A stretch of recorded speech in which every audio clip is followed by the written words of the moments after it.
시간에 고린도전서 12장 8절부터 11절까지 같이 한번 읽겠습니다.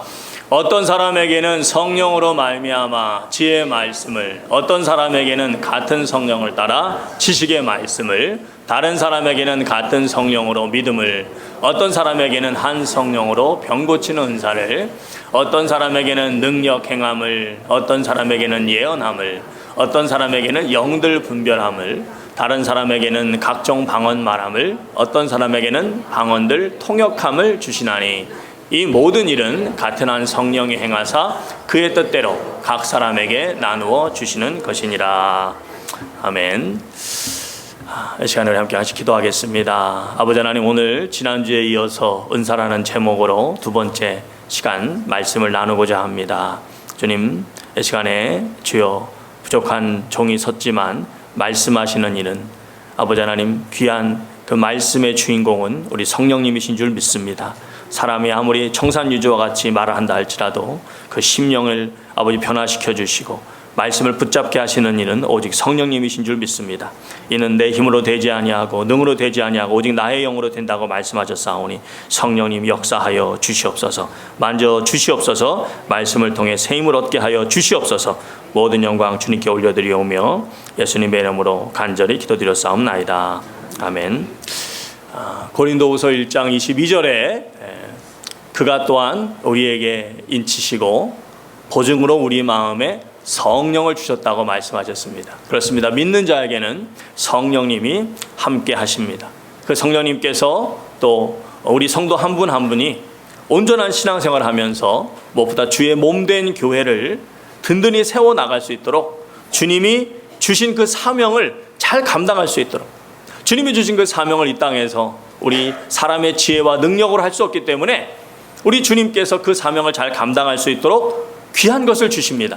그것이 무엇입니까? 바로 카리스마, 은사, 귀한 선물을 주신다는 것입니다. 그래서 오늘은 이제 지난 주일 말씀에 의해서 지난주에는 은사의 의미가 무엇인가, 은사에 대해서 어떤 자세를 가져야 되는가, 은사는 다양한 것이 있고 또 은사는 우리가 서로 존중해야 되고 또 은사를 통해서 우리가 주의 몸된 교회를 세우는데 유익하게 하는데 우리가 함께 해야 되기 때문에 한 성도도 예외 없이 모든 성도님들이 다 사모하는 심령으로 주님께서 주신 은사로 주님의 몸된 교회를 섬겨야 된다고 말씀드렸는데, 그 말씀에 이어서 이제 오늘은 특별히 성령님만이 주시는, 오늘 본문에 나오는 이 성령의 영적인 9가지 은사를 여러분과 함께 말씀을 나누려고 하는데, 시간 관계상 그 가운데서 3가지 가장 좀 논란이 되고 가장 이렇게 좀 목사님들이나 주석가들이나 이 성경 연구하시는 분들 가운데 이렇게 좀 확실하게 그렇게 답을 찾기가 쉽지 않은 가장 논쟁이 되고 있는 이 3가지 은사에 대해서 오늘 좀 말씀을 나누려고 하는데요. 첫 번째는 8절에 언급된 지혜의 말씀, 또 지식의 말씀입니다. 어떤 사람에게는 성령으로 말미암아 지혜의 말씀을 주셨고 또 어떤 사람에게는 지식의 말씀을 주셨다라고 말씀하시는데, 자 여러분, 지혜의 말씀, 이 지혜의 말씀에서 이 지혜의 말씀은 그 뒤에 나오는 지식의 말씀과 더불어서 그 뜻이 뭘 말하고 있는지, 무엇을 정확하게 가르치고 있는지 사실 좀 딱 그 분명하게 의미를 찾기가 쉽지 않습니다. 그래서 여러 주석가들이나 목사님들 이야기를 들어보면 다 달라요. 다 이렇게 주장하시는 해석하시는 부분이 다 다른데, 이 말씀을 쭉 보면은 이렇게 분명하게 딱 이렇게 좀 와닿는 그런 해석 찾기가 참 쉽지 않습니다. 이게 딱 들으면은 지혜의 말씀, 지식의 말씀 알 것 같은데 막상 그 의미를 좀 깊이 생각해 보려고 하면 상당히 좀 뭔가 이렇게 애매모호한 그런 부분이 많이 있습니다. 특히 그런 이유가 뭐냐면, 이제 지혜의 말씀만 이제 예를 들어보면 여기 이제 지혜의 말씀과 이제 지식의 말씀인데, 왜 그러냐면은 이 지혜의 말씀에 쓰인 이 지혜가 헬라어로 소피아입니다. 소피아. 그리고 지식, 이 지식은 헬라어로 그노시스라고 하는 단어인데, 이 소피아와 그노시스가 성경에 굉장히 많이 나옵니다. 그런데 어떤 좀 이렇게 일관된 이렇게 좀 어떤 하나의 그 중요한 의미를 쭉 나타내는 것이 아니라 각 문맥과 그 문장에서 그 가리키는 의미가 굉장히 다양합니다. 굉장히. 예를 들어서 이 소피아만 생각해봐도 신약에서 약 51번 정도 51번 정도 등장하게 되는데 그 가리키는 의미가 뭐냐? 어떤 곳에서는 하나님의 지혜를 가리키기도 하고 어떤 곳에서는 그냥 세상 사람들의 어떤 그런 지혜를 가리키기도 하고 또 우리가 살아가면서 우리가 필요한 그런 생활의 지혜를 가리키기도 하고 또 사람들의 어떤 그런 지혜를 가리키기도 하고 또 신앙생활하면서도 지혜가 필요하잖아요. 그런 지혜를 가리키는 등등 그 가리키는 내용이 상당히 다양합니다. 자, 그리고 또 이 지혜, 말씀과 더불어서 지혜를 성령님이 주시는 은사다 이렇게 표현한 것은 저희가 읽은 이 12장, 이 고린도전서 12장 이 8절 이 한 곳에서밖에 안 나옵니다. 그러다 보니까 이 은사로서의 지혜 또 이 지식이 뭐다라고 이렇게 어떤 한 가지로 정의하기가 참 쉽지 않은 것입니다. 자, 그럼에도 우리가 한 가지 좀 힌트라고 우리가 생각해 볼 수 있는 것은 오늘 이 지혜의 말씀과 지식의 말씀이 서로 연결되어 있다는 것이고 오늘 본문에서 이 지혜와 지식은 단순히 그냥 지혜와 지식만 이야기하는 것이나 지혜의 말씀, 지식의 말씀 이렇게 말씀하시면서 결국 하나님의 말씀과 연결된 지혜와 지식을 말하는 것이다라고 우리에게 암시해주고 있다는 것입니다. 그런 의미에서 우리가 생각해 볼 때 이 지혜의 말씀은 무엇보다도 하나님의 말씀을 어떻게 잘 적용할 것인가를 아는 것이라고 할 수 있습니다. 이 분석은 존 맥가서 목사님이라고 미국에서 제일 강해 설교로 유명한 목사님인데 그 목사님이 이제 또 분석하신 그런 내용인데요. 제 생각에는 이 본문에 참 잘 맞는 그런 분석이라고 해석이라고 생각합니다. 사실 많은 분들이 하나님의 말씀을 잘 듣습니다. 그리고 잘 읽습니다. 잘 읽고 잘 듣는 건 좋은데 그냥 거기서 멈춰요. 그냥 거기서 끝나는 것입니다. 행함까지 나가야 되는데 적용까지 나가야 되는데 사실 적용이 되고 행함이 돼야 그 말씀이 진정 살아있는 말씀이고 우리 성도님들을 통해서 하나님의 역사가 나타나는데 그냥 듣고 그냥 읽고 거기서 끝나는 경우가 너무 많습니다. 그렇기 때문에 하나님의 말씀을 어떻게 잘 적용할지 어떻게 잘 우리의 삶 속에서 행함으로 나아갈지 알고 그것을 잘 전해주는 것이 신앙생활에 있어서 정말 중요합니다. 정말 신앙생활의 핵심이라 할 수 있습니다. 그러기 위해서는 그 말씀을 또 듣는 사람들, 듣는 대상이 뭐 다양하잖아요. 그죠? 듣는 대상이 다양한데 그 다양한 대상에게 그 깨달은 말씀을 잘 상황에 맞게 그 대상에 맞게 잘 전해줘야 되는데 이 지혜의 말씀이 바로 그렇게 하도록 힘을 준다는 것입니다. 이끌어 준다는 것입니다. 우리가 마태복음 10장 19절에 그런 말씀이 있습니다. 너희를 넘겨줄 때 어떻게 또 무엇을 말할까 염려하지 말라. 그때 너희에게 할 말을 주신다 그랬어요? 안 주신다 그랬어요? 주신다 그랬어요. 그러니까 그때 성령님께서 내가 오늘 이 사람들 앞에서 뭐라고 말하지 어떻게 말하지 막 염려할 텐데 염려하지 말라는 거예요. 성령님께서 이 지혜의 말씀을 주셔서 어떤 말을 할지를 말씀해 주신다는 것입니다. 성령님께서 대상에 따라 상황에 따라 필요한 말씀을 주신다고 약속해 주십니다. 그래서 여러분 성경에 보시면 이 성령 충만한 가운데 하나님의 말씀을 증거한 그런 여러 가지 예가 나옵니다. 뭐 베드로, 바울 등등을 통해서 여러 가지 예가 나오는데 그중에 여러분이 사도행전 7장에 보시면 어떤 내용이 나오냐면 스데반 집사님이 성령 충만해서 당대 최고 권력자들 앞에서 하나님의 복음, 예수 그리스도의 복음을 담대하게 증거합니다. 담대하게 증거할 때 성령 충만한 가운데 지혜의 말씀을 통해서 그 복음을 담대하게 증거하니까 그때 그 스데반 집사님에 대해서 아무도 반박을 못한 것을 성경은 증거하고 있습니다. 이처럼 지혜의 말씀은 하나님의 말씀을 어떻게 적용해 나갈 것인지를 잘 알아서 대상이나 상황에 따라 잘 증거하도록 돕는 것입니다. 여러분, 아는 것과 잘 가르치는 것은 사실 별개입니다. 저희 나라가 이제 제가 이제 신학을 공부할 때 이제 성경 공부하고 신학 공부할 때 저희 나라 이렇게 대한민국이죠. 한 80년대 90년대 그때 성경 원어 공부가 붐이 있었던 적이 있어요. 붐. 신약 성경은 원어가 뭐죠? 헬라어죠. 헬라어. 그다음에 구약 성경은 히브리어잖아요. 히브리어. 그래서 이 헬라어와 히브리어 공부가 붐이 막 있었던 적이 있었습니다. 그때 그 헬라어 또 히브리어 공부하는 데 있어서 두각을 나타냈던 교수가 한 분 계신데 젊은 교수님이세요. 한 분이 계신데 이분이 천재예요. 천재인데 아주 그냥 진짜 아시는 것이 정말 많습니다. 아는 것이. 그런데 그래서 이제 아는 것이 많다 보니까 책도 잘 쓰시고 이렇게 하셨는데 문제는 뭐냐? 뭘 못하세요? 뭘 못해요? 잘 가르치지 못해요. 아는 거는 막 너무 많으신데 이거를 잘 전달을 못하는 거예요. 그러니까 막 강의 듣다 보면 막 본인이 답답해가지고 아는 거를 잘 전달해야 되는데 본인이 답답해가지고 그래서 굉장히 힘들어 하셨던 적을 본 기억이 있는데, 결국 그러다 보니까 이분이 이제 실력은 정말 많으신데 그 실력만큼 잘 알려지지 못하고 말았습니다. 그래서 여러분, 이 지혜의 말씀, 이 지혜의 은사가, 지혜의 말씀의 은사가 참 중요한 것을 우리가 알 수가 있습니다. 자, 그러면 그 다음에 나오는 지식의 말씀은 또 무엇이냐?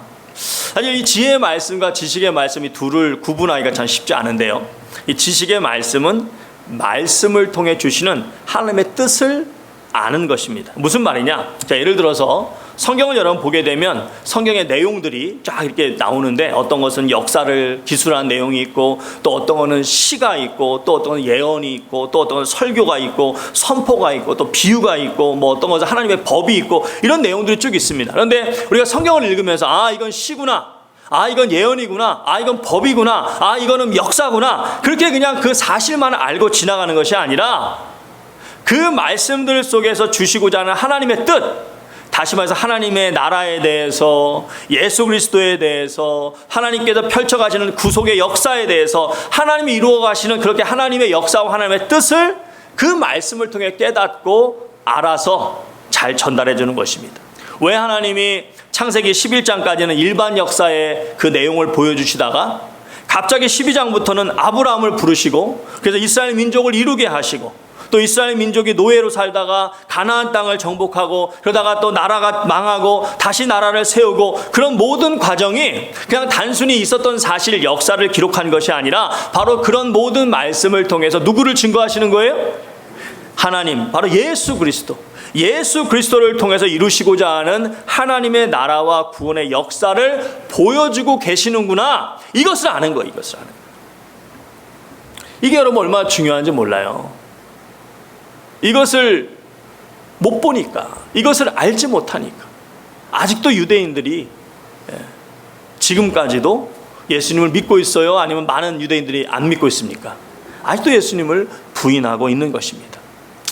이 외에도 정말 성경의 말씀을 통해 하나님 주시는 여러 가지 진리들이 많이 있는데요, 성경 말씀은 하나님의 보물창고이기 때문에 찾으면 찾을수록 계속 새롭고 귀한 말씀이 나오는 것입니다. 그래서 여러 목사님들이나 이렇게 여러 주석가들, 그런 분들이 쓰신 책들이나 이런 그런 내용들을 보시면 다는 아니지만 어떤 분들을 보면 정말 이 말씀을 통해서 어떻게 이렇게 참 하나님의 뜻을, 진리를 탁월하게 잘 찾으시는지, 그런 분들이 계세요.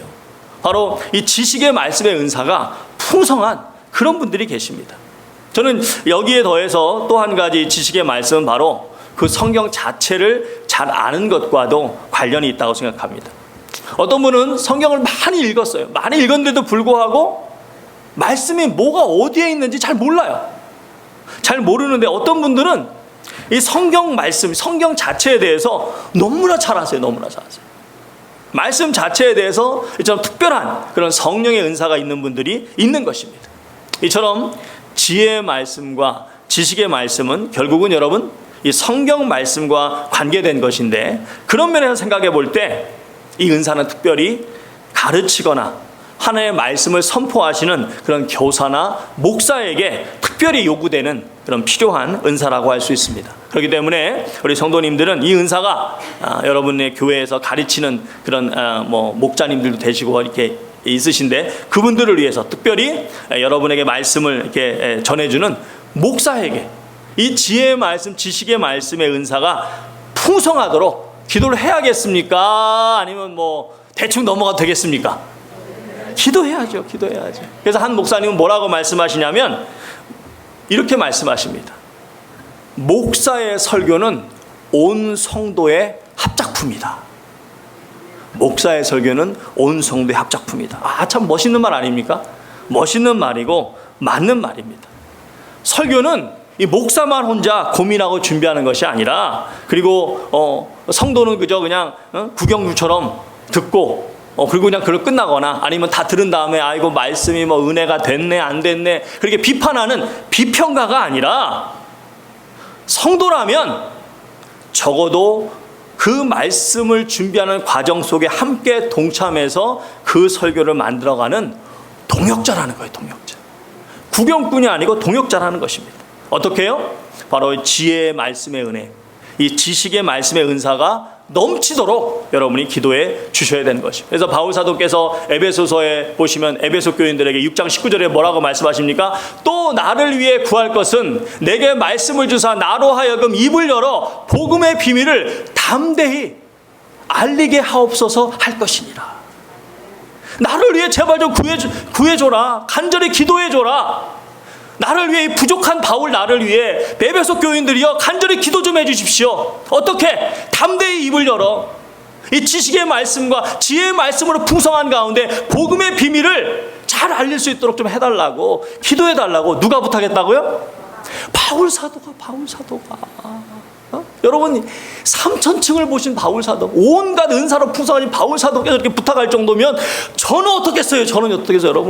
여러분 잠잘 시간이 없다니까. 그냥 웃고 넘어가시네 그냥. 아이 참. 오늘 다 문 닫고, 네? 오늘 다 집에 못 가셔. 여러분 그렇습니다. 정말 이 지식의 은사, 지혜의 은사, 특별히 말씀을 증거할 때 참 필요한데 이 은사를 위해서 많이 기도해 주시기를 바랍니다. 특별히 다음으로 살펴볼 은사는 이제 10절에 나오는 예언입니다. 어떤 사람에게는 예언함을 주셨다 말씀하십니다. 여러분 보통 사람들이 예언하면 어떤 것을 생각합니까? 주로 과거에 있었던 일, 현재 있었던 일, 아니면 미래에 있었던 일. 그렇죠. 미래의 일을 이제 생각하는데, 물론 이제 그 말씀도 사실 틀린 건 아니지만 이 성경에서 예언이라 할 때 강조점은요, 미래의 일을 이야기하는 게 아니고 하나님 뜻 자체를 전하는 것을 성경에서 예언이라고 합니다. 그래서 오늘 말씀에서 예언에 쓰인 헬라어 원문이 어떤 거냐면 프로페티아입니다. 이 프로페티아에서 나온 영어 단어가 prophecy예요. prophecy라고 여러분 많이 들어보셨을 텐데, 미래의 일을 말하는 건 foretelling 이렇게 이런 걸 얘기할 수 있는데, 이 여기서 쓰인 영어 단어는 foretelling이 아니고 prophecy. 그 단어의 의미는 뭐냐면 특별히 그 앞에 프라, 이 접두 앞에 프라가 있는데 이거는 시간적으로 먼저의 의미도 있지만 주된 의미는 뭐냐면 뭐뭐 앞에서입니다. 뭐뭐 앞에서. 그러니까 쉽게 말하면 사람들 앞에서 전한다는 거예요. 사람들 앞에서 뭘 전합니까? 하나님의 뜻을 전하는 것입니다.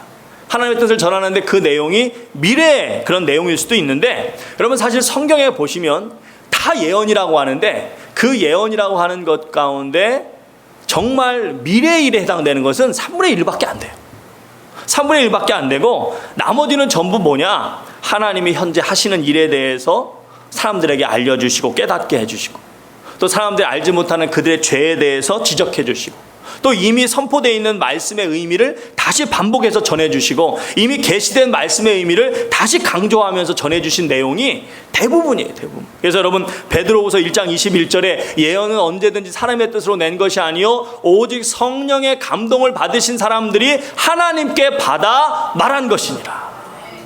그래서 여러분 여기서 베드로 사도가 예언이라고 했는데, 이 베드로 사도가 여기서 이 말씀을 하실 때 신약 성경 여러분 그때 다 쓰여졌을까요? 아니면 아직 제대로 완성이 안 됐을까요?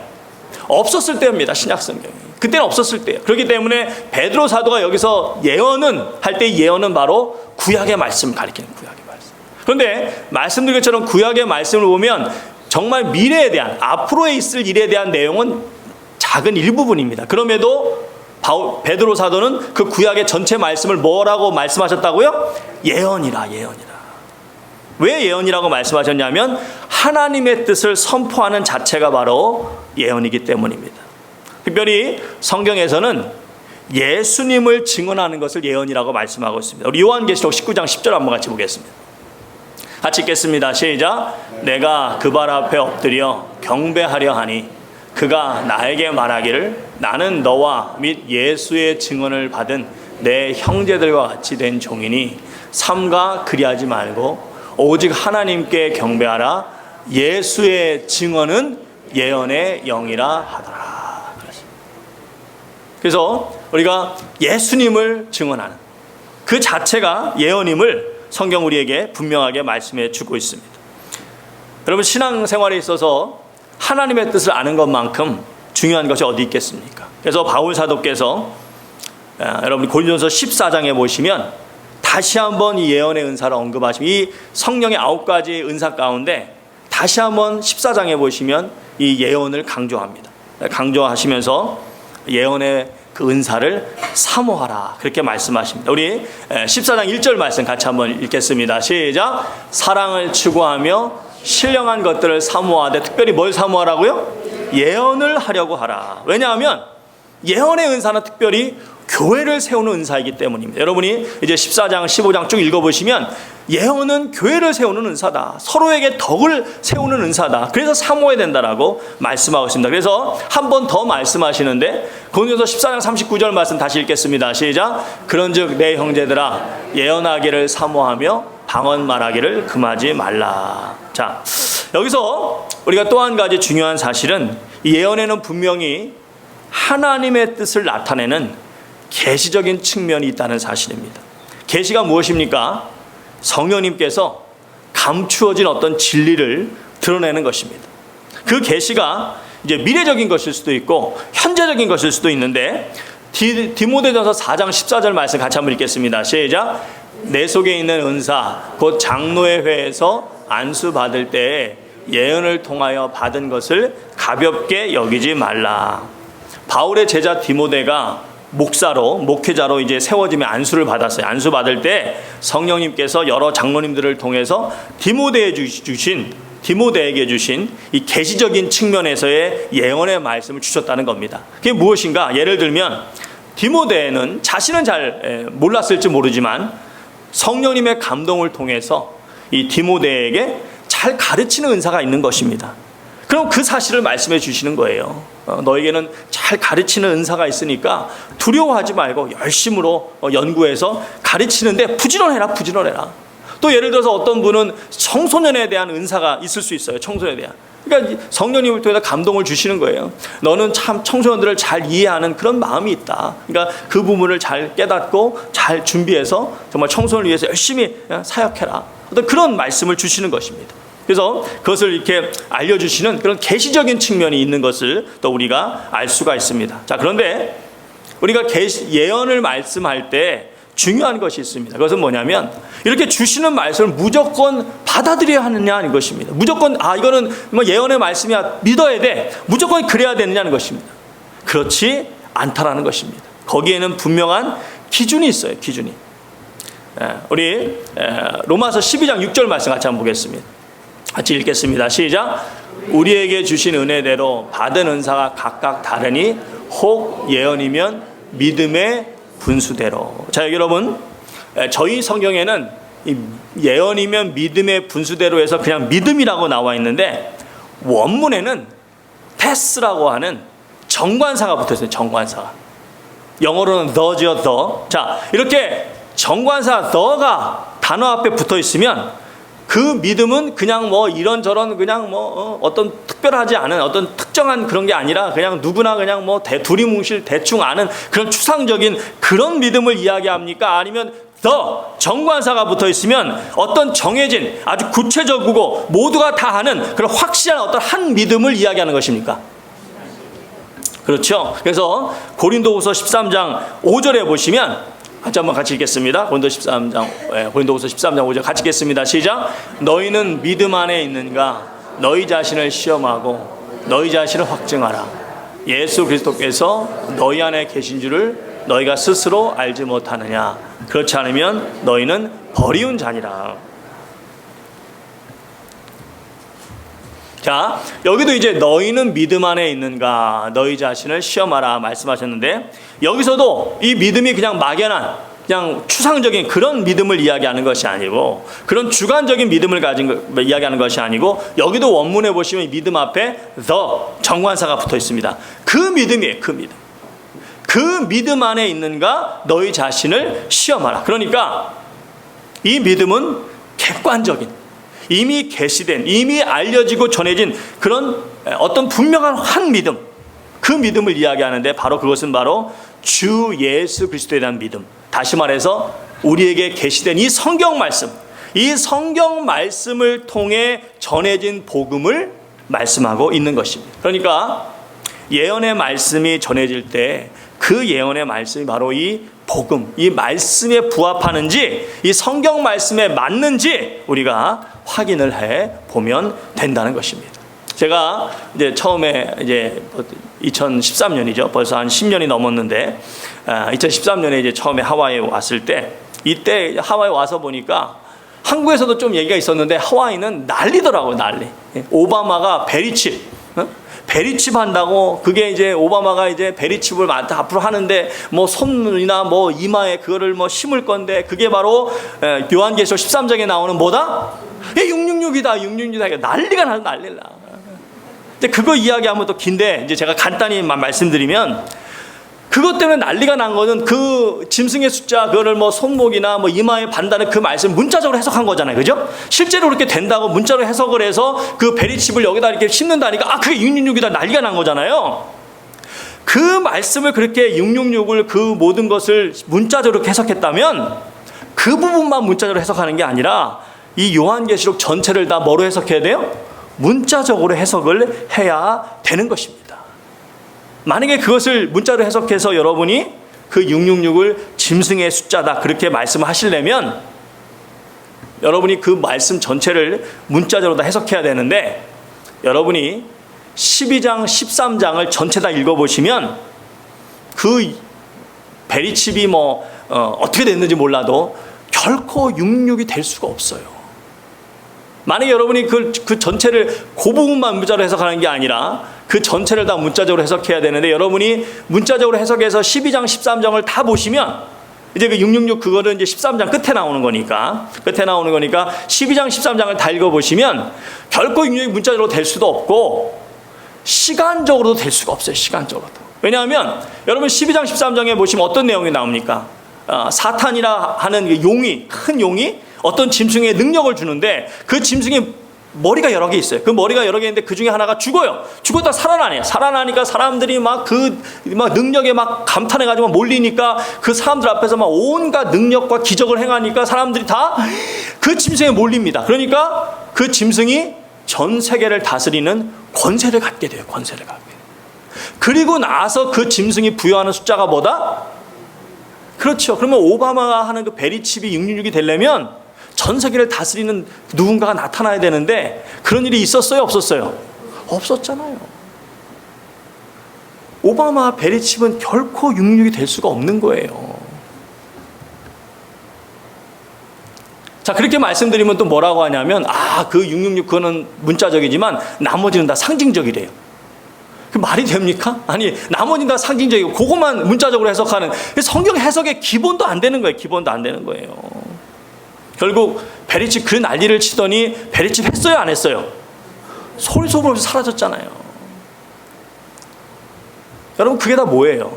결국은 그런 거짓은 교회를 분열시키려고 하는 사탄의 교묘한 그런 괴계일 뿐입니다. 그런 이야기 들릴 때 막 교인들이 막 우왕좌왕하고 막 표리부동하는 그런 모습들을 보면, 부하내동하는 그런 모습을 보면 사탄이 재밌을까요? 안 재밌을까요? 얼마나 재밌겠어, 얼마나 재밌겠어. 말도 안 되는 거짓말을 탁 던지니까 막 교인들이 막 그냥 막 서로 원수가 돼가지고 난리를, 얼마나 재밌겠어, 사탄이. 여러분, 이렇게 성경을 조금만 알아도 참과 거짓을 분별할 수 있는 것입니다. 그래서 누군가 계시를 나타내는 예언의 은사가 있다고 하면 바로 우리는 그 예언의 말씀을 뭐에 비춰보면 돼요? 이미 주신 말씀, 이 말씀에 잘 비춰보면 알 수가 있는 것입니다. 특별히 우리가 은사를 이야기할 때 가장 중요한 것은 바로 12장 31절 말씀입니다. 우리 12장 31절 말씀 같이 한번 보겠습니다. 같이 읽습니다. 시작. 너희는 더욱 큰 은사를 사모하라. 내가 또한 가장 좋은 길을 너에게 보이리라 하고서 그 다음에 13장에서 뭐에 대한 말씀하시죠? 그죠? 그래서 그 유명한 사랑장 고린도서 13장이 그 다음에 이어집니다. 그러다 보니까 어떤 분들은 이 말씀 마지막 고린도전서 12장 31절 이 말씀 너희는 더욱 큰 은사를 사모하라 내가 또한 가장 좋은 길을 너에게 보이리라고 해서 바로 그 다음에 사랑에 대한 말씀을 하시니까 어떤 분들은 어떻게 해석하냐면 바울 사도께서 더욱 큰 은사를 사모하라 하고 그 은사는 바로 사랑이구나 그렇게 해석하시는 분들도 있는데 그 말씀도 뭐 일리가 있을 수 있겠습니다만 전체 문맥으로 볼 때 이 31절이 말씀하는 그 핵심의 뜻은 뭐냐면 가장 큰 은사는 사랑이니까 사랑을 사모하라 라기보다는 정말 성령의 은사, 이 성령의 9가지 귀한 은사가 제대로 유익하기 위해서 하나님의 영광을 위해서 쓰이기 위해서는 그 은사들의 바탕에 뿌리에 뭐가 있어야 된다는 거예요? 사랑이 있어야 된다는 거예요. 다시 말해서 교회를 위해서는 이 성령의 은사들이 참 중요한데 항상 그 근본에 사랑이 있어야 된다는 것입니다. 그래서 바로 그 다음 이 고린도전서 13장에 이제 사랑에 대해서 말씀하시는데 먼저 뭐에 대해서 말씀하시냐면 여러 가지 많은 은사를 쭉 말씀하십니다. 그러면서 결론이 뭐냐? 그런 놀라운 능력과 은사들이 많이 있다 할지라도 사랑이 없으면 어떤 능력도 어떤 은사도 소리나는 꽹과리와 시끄럽게만 하는 그런 아무 유익이 없는 그런 아무것도 아닌 것이 되지 결코 유익이 될 수 없다고 말씀을 하십니다. 그렇게 말씀하신 후에 그 다음 이어서 14장부터 다시 예언과 방언에 대한 은사에 대해서 말씀하십니다. 그러니까 이 말씀의 흐름들을 우리가 쭉 보면 바울 사도가 결국 무엇을 말씀하시고자 하시느냐? 교회는 성령의 은사가 풍성하면 좋지만 더욱 풍성해야 되는 것은 바로 사랑이라는 것입니다. 자, 그러면 사랑은 무엇입니까? 여러분 13장에 보시면 사랑에 대해서 잘 나와 있는데요. 그 사랑을 이제 우리가 표현해야 되지 않겠습니까? 근데 제가 이제 이렇게 생각해 보면 그 사랑의 구체적인 표현이 시대에 따라서 많이 바뀌지 않은가 생각합니다.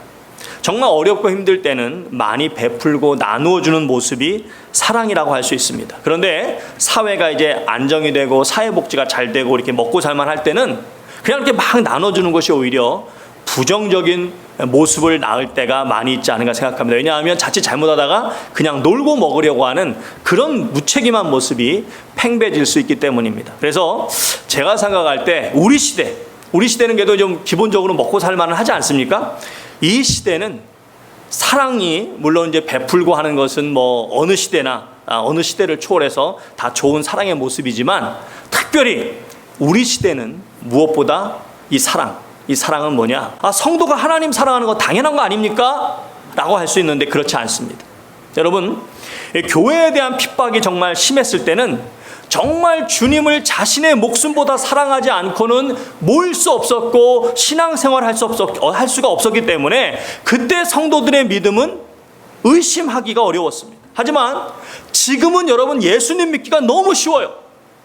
사회적으로도 핍박도 없지요. 또 만일 성도님들이 교회에서 제대로 신앙생활 안 한다고 해서 뭐라고 하는 사람 있어요? 없어요? 없습니다. 한마디로 교회 치리가 요즘 교회는 없어요. 얼마 전에도 한 목사님들이 이렇게 토론하는 걸 봤는데 여러 가지 현대 교회의 문제를 이야기하면서 가장 중요한 문제가 뭐냐? 요즘 교회에는 이 교회 치리가 사라졌다는 거예요. 사라졌다.